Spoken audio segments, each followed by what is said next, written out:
Welcome to What Matters Now, the Times of Israel's weekly podcast. I'm your host, Deputy Editor Amanda Borschel-Dan, here with our senior analyst, Haviv Rettig Gur. Hi, Haviv. Hi, Amanda. Good morning for me, good afternoon for you. Good all around. You know, usually we use this podcast as a way of drilling down into one topic affecting Israel and the Jewish world. But when Haviv and I were texting this morning, even earlier for him, we decided to have a chat around a few topics that are making me especially curious right now. And Haviv, you said you're game maybe because I got you so very, very early and you didn't know what you were agreeing to. But when we're back, we'll talk hostages and the archetypes of hostages and the multi-front war, and maybe even Haviv's impressions of Jews getting ready for college campuses. All this and more when we're back.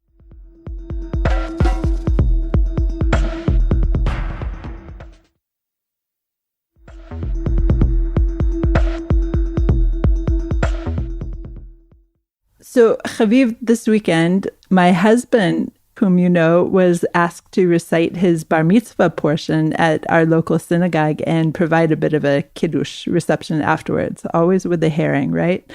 And this is a rare thing for him to do, especially since it's like 40 years after his bar mitzvah. So I came to the synagogue to show support, which is perhaps even a more rare thing for me to do. Not the support, obviously, the synagogue, right? And it was on the heels of the whole incident last week in which 3 women were arrested after distributing flyers with 6 hostages' faces in member of Knesset Yuli Edelstein's synagogue in Herzliya, along with a picture of him on the flyer as young and with the famous "Let My People Go" slogan, because he was, of course, a prisoner of Zion. So all this in mind, I started thinking on Shabbat as we were reciting the prayer for the hostages that is in this very standardized prayer book, that there are basically very different archetypes of hostage in the different sectors of Israeli society.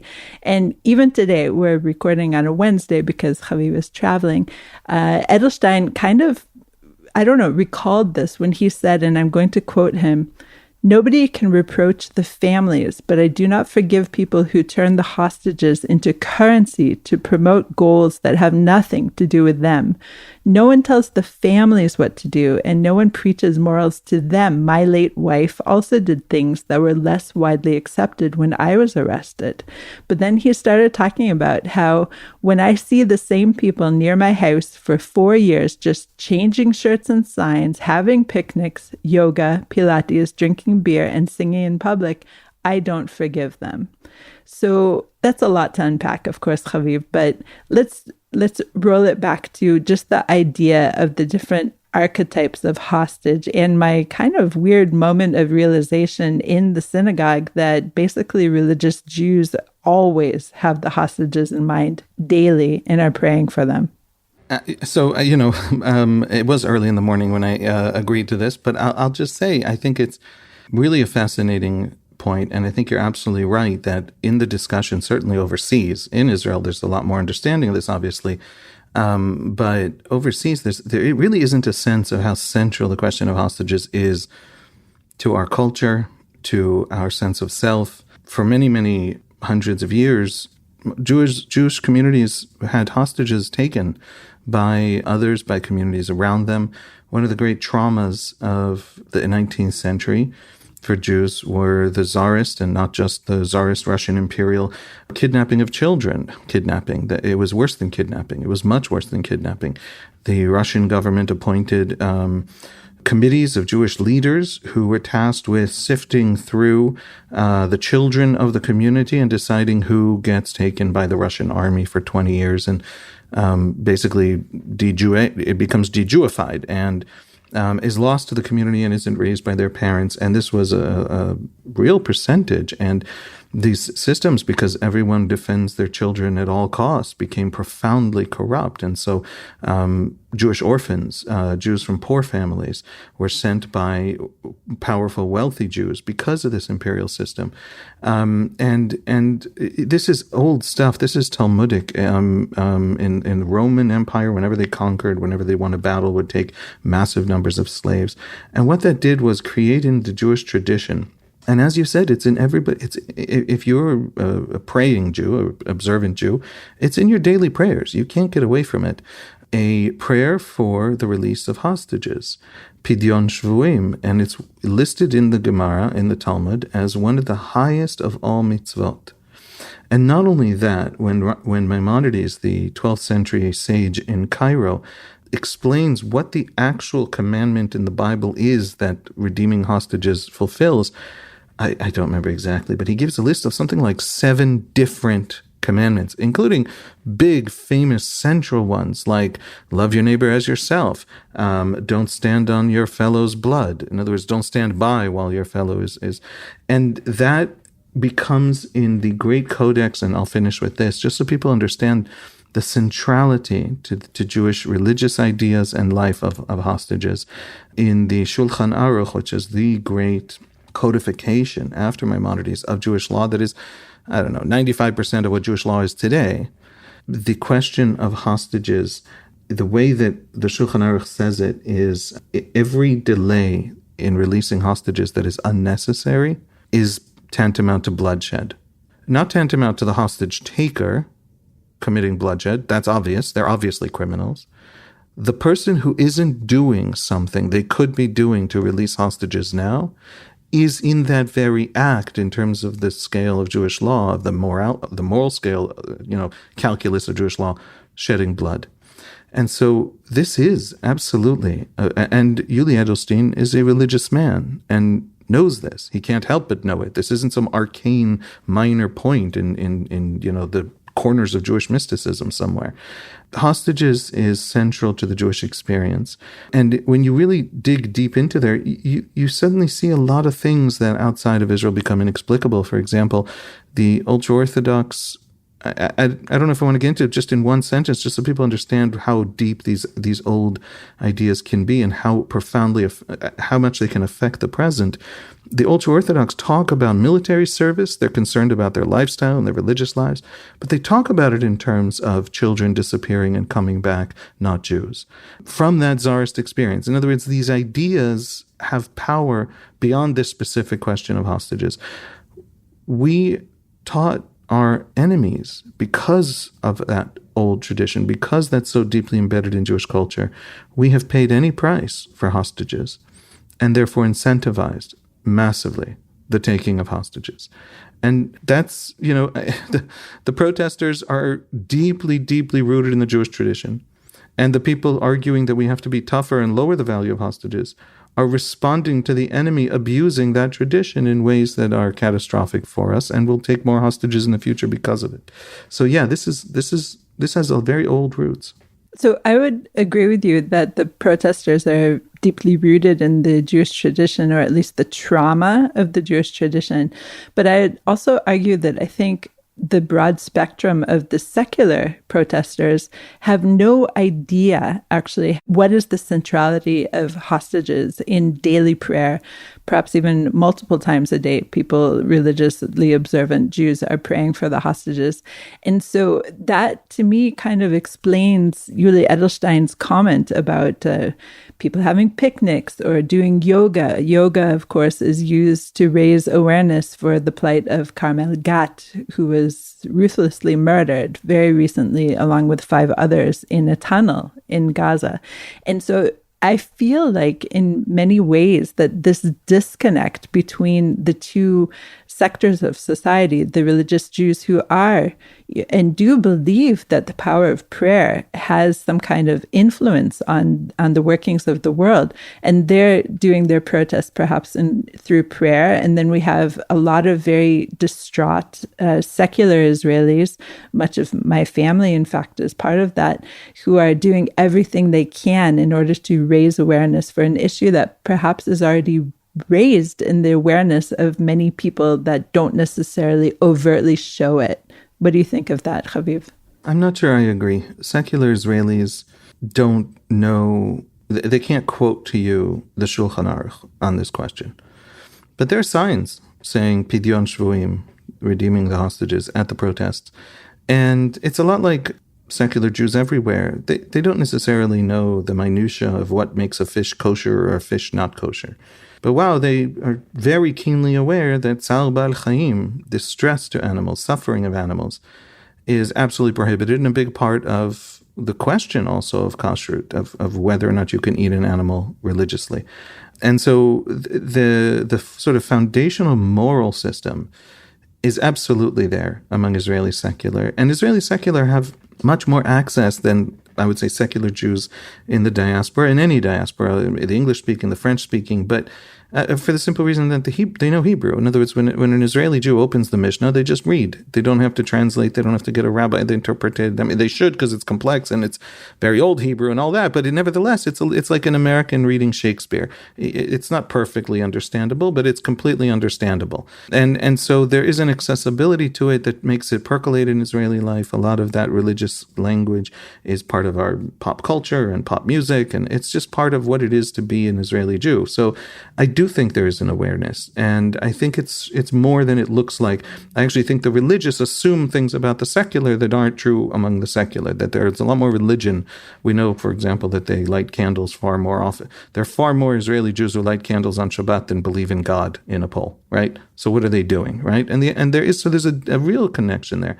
But I would also say that on Edelstein is being defensive because what these activists did was go into this synagogue and put leaflets on the seats. They didn't bang drums outside his home at 2 a.m. They didn't slash tires. They didn't block highways. They put leaflets on a synagogue. Synagogues are public spaces in Israel. These are state synagogues, not private synagogues. And they literally put leaflets, and they were arrested, and they were dealt with as if they're some kind of terrible trespassers. It looks like the police were actually themselves committing the crime here, or the misdemeanor here. You know, the police were out of line in terms of the law. And Edelstein then went to the synagogue and came out in defense of the right of a synagogue not to have leaflets for hostages put on chairs. So Edelstein, I think, knows that he is substantively wrong. And his answer is, these people have been torturing me for 4 years about other issues. And so I don't believe them that this is about hostages. I'll put it really simply. I have tremendous respect, personal respect for Yuli Edelstein. He is personally a brave man.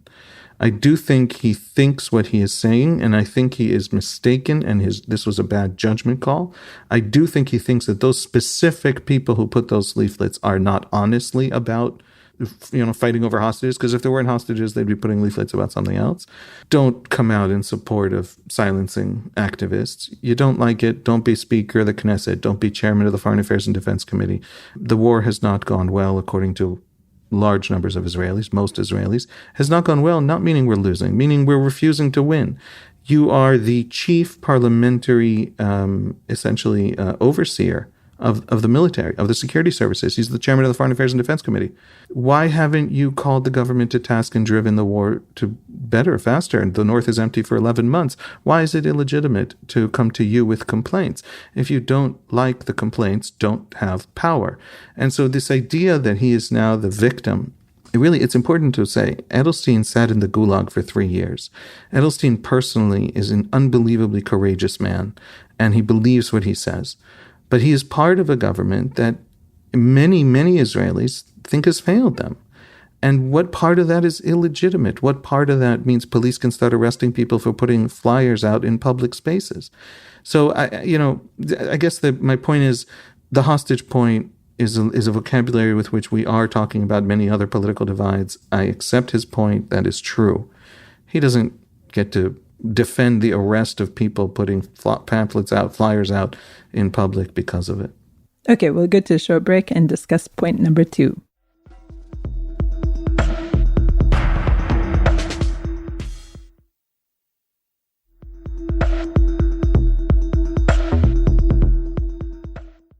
And we're back.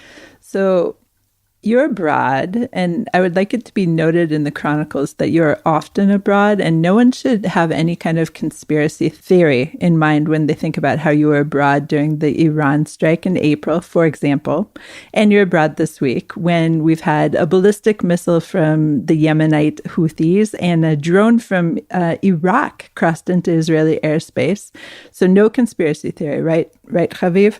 I was also abroad during the Hodeidah attack. Correct. That's true. And during the pager attack. True. And wait, I'm sorry, Amanda, one second. I have to address the conspiracy theory joke that I hear from some of my colleagues on this point. Every time I leave, there's a war in the Middle East. I just want to address this. It's not because I'm the Mossad spotter targeting these things all over the place, as has been claimed by some of our very silly colleagues who think they're very funny. It is that when I'm in Israel, the enemy is so terrified that nothing happens. And then I leave and the enemy comes in. So I will come back and I'll sort everything out. That makes a lot of sense to me, Haviv. A lot of dad jokes have gone around the Times of Israel. I apologize to all listeners. You should not have had to see how that sausage was made. Again, apologies. So since you are so frightening, I would like to pick your brain a little bit, oh mighty one, and just point out that we already have things coming from Yemen, from Iraq, from Lebanon, from, of course, Gaza. And that seems like a lot of countries to still say that we're not in some kind of regional war. So, Haviv, are we in a regional war right now or not? Okay, so I'm going to answer that in a way that will be taken out of context and get me canceled. That's okay. I'm eager for that. We should be. And it has been frustrating for 11 months that we haven't been, because the enemy is in a regional war. And we have been narrowly focused in very, very narrow places. The Gaza war is critical. Getting Hamas out of there is critical. The more manpower there is in Gaza, the better that war can be fought, both in terms of destroying Hamas and arguably much more critically, even militarily critically, not just morally critically, doing it with a minimum of civilian casualties. And so focusing on the Gaza war makes a lot of sense. However, for 11 months, Hezbollah has been rocketing the north, and it has emptied entire towns. Everybody listening to this podcast knows that. But it has demolished entire towns. There are 10, 11 kibbutzim that will never recover. They're literally just going to be demolished because they can't be rebuilt without being rebuilt from the foundations. Large swaths of cities like Kiryat Shmona and Metula have to be rebuilt. And a lot of the smaller communities, and I mean 2,000-person communities, large villages, small towns, are not coming back. Their population scattered. It's 11 months later. Their children are starting their second school year outside, and they've gone to all kinds of different places, wherever they could land. They weren't kept together as a community. The community is gone. And the sense of community, the kibbutzim, they're gone. There's going to be a lot of legal work piecing that together because kibbutz members all sort of co-own things in many kibbutzim, not all of them, but in many of them. And so it's sort of going to be this like long drawn out legal divorce of these kibbutzim over time. And if there are going to be Israeli communities anywhere near the northern border, then two things will have to happen. A, new people will have to want to live there. And B, it'll have to feel safe to raise kids there, which means it can't go back to what it was before October 7 in the north, with Hezbollah able at any time to just flip the switch. And so the north is devastated on direct order of Iran, and Hezbollah has proven that we can't deter them with anything we do to them. I don't think the latest pager attack is going to deter them. They're now looking for ways to respond in some kind of great attack. We're still waiting on the response to the attack when we killed their chief of staff. So they're racking up things they need to respond to, which isn't great for deterrence, but there it is. But no, we're going to have to fundamentally reorder what's happening in southern Lebanon, or the north of Israel is uninhabitable. And that means there's a great war coming to Lebanon. And it's coming at Iran's behest. Iran demanded it. Iran ordered it. Iran has built out this strategy for 20 years. I don't want to scare people. I have argued always that things are okay. The war might be a difficult war, but we can do it. Hezbollah is weaker than it looks. I still think that. I think everything that's happened in 11 months has demonstrated that. But I also think we're closer to war than we were in the past. A lot of times when people said, is war breaking out this week? My argument and the argument of smarter colleagues than me in the military journalism space said probably not. We're now at probably yes. Division 98 is the division of the paratroopers. It's the division of the commando forces. It has been in Gaza for 9 months. And it just left Gaza. And it has moved north this week. And so there are a growing number of indications.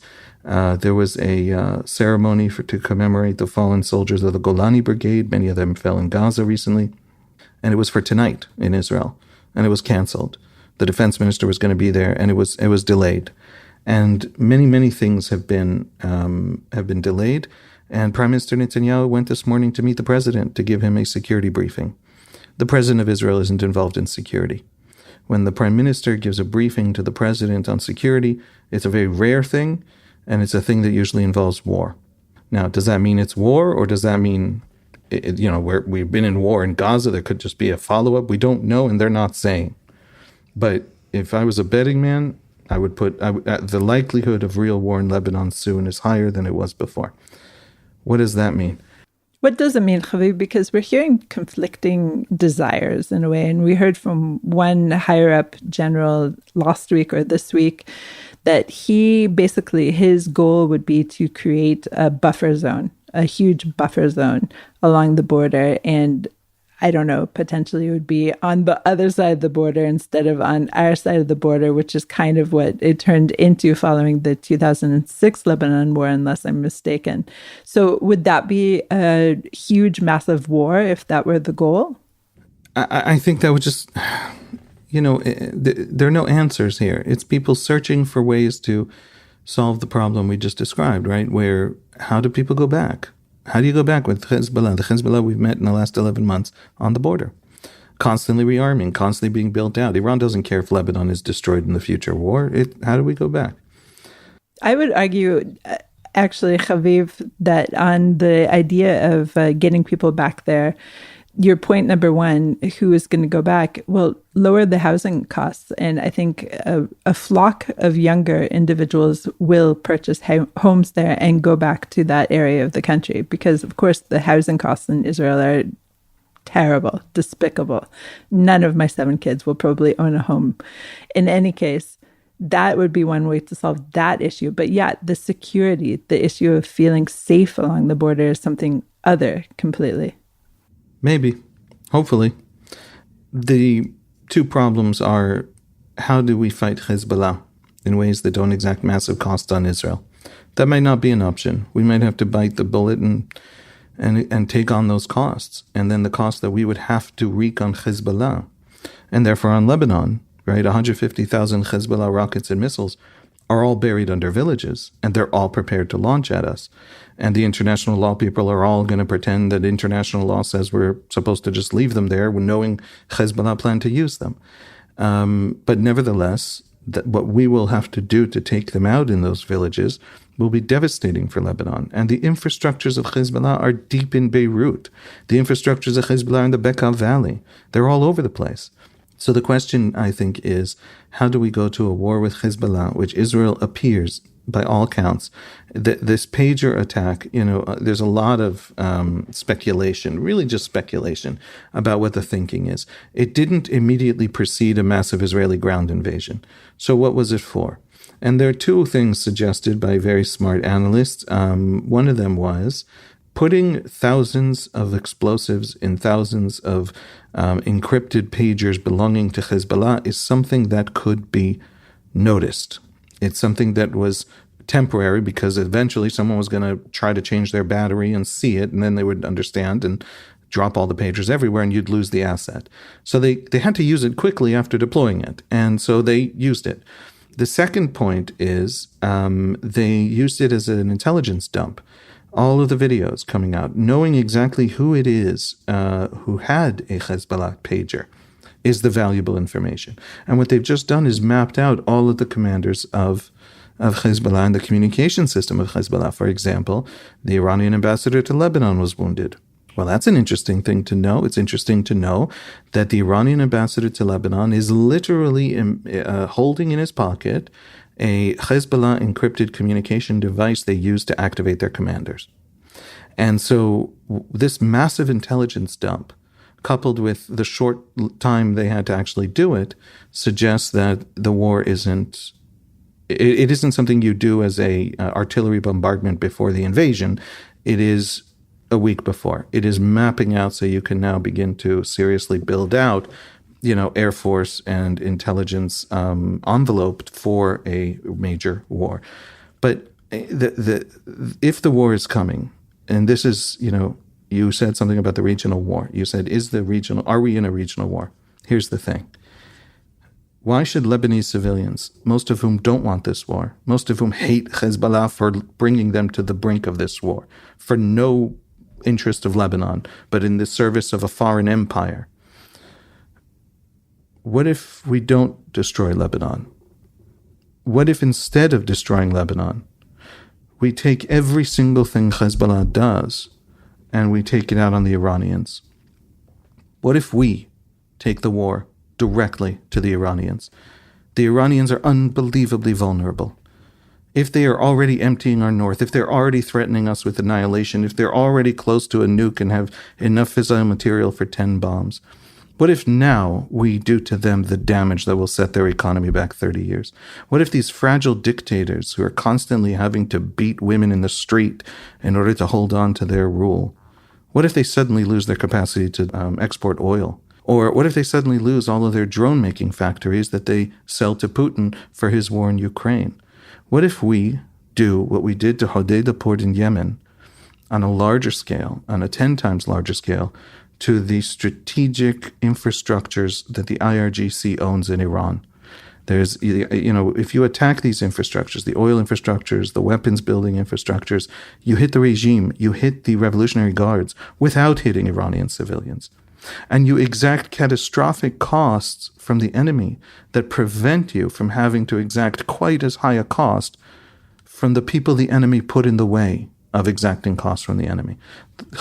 Iran wants to fight a war for our destruction on the dead bodies of Lebanese and Palestinians and Yemenis and Iraqis and Syrians. What if we just take it to them? What would they do to us? Launch hundreds of missiles? What would they do to us? Put Hezbollah on our border and destroy entire villages and towns? What would they do to us that they don't plan to do anyway? And so I don't want Lebanon destroyed. I do follow social media in Lebanon, and Google Translate is your friend, Twitter Translate is your friend. They're terrified, and they're genuinely horrified that Hezbollah is driving them over this cliff.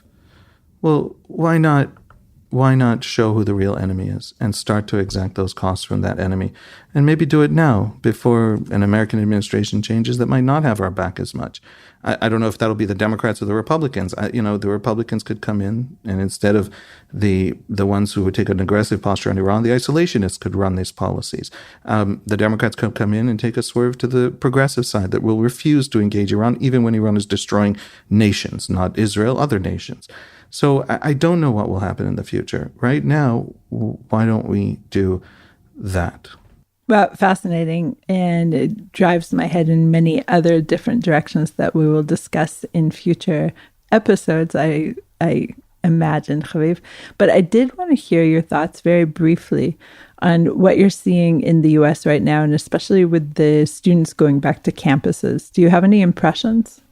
I think we don't know yet. To me, the headline of last year wasn't that there were these massive encampments. It was that they were almost only at elite colleges and just weren't anywhere else. There are thousands of American campuses, universities, and colleges, and only the very, very elite could have these massive encampments and massive protests. And they could go that way, the way they went. They could become, they could try to relitigate our very existence. In other words, they were very radical and they were very bigoted in that sense. Not bigoted, maybe they're just ignorant, I don't know. But to be an anti-Zionist is to argue that the Jews had somewhere else to go when they didn't, or maybe that they shouldn't have survived the 20th century the way they did. That kind of radicalism was an elite American project. in elite academia and among elite students. So what I'm watching for isn't whether or not it comes back. Of course it comes back. It's absolutely convinced it's winning this thing, and any minute now the Israelis fall. That's the adorable thing about these kinds of ideologues. The dialectic is always out there to protect them from ever having to re-examine their views or strategies.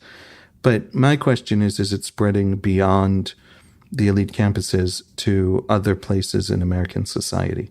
And I don't know that yet. And it's quite possible it is, because, it overwhelms TikTok. It overwhelms many of the information channels. As the death toll in Gaza declines, 6 months ago already, the campaign only picked up pace. The campaign isn't really attached to the actual death toll in Gaza. So I would say that that's what I'm watching for. And probably in 2-3 months, we'll have a good answer to that question. Haviv, thank you so much for joining me today. Thanks, Amanda. Thanks for listening to the Times of Israel's What Matters Now. Please check out another installment next week. If you have any questions or comments about this or any other episode, please drop us an email to podcast@timesofisrael.com. Until next week, shalom.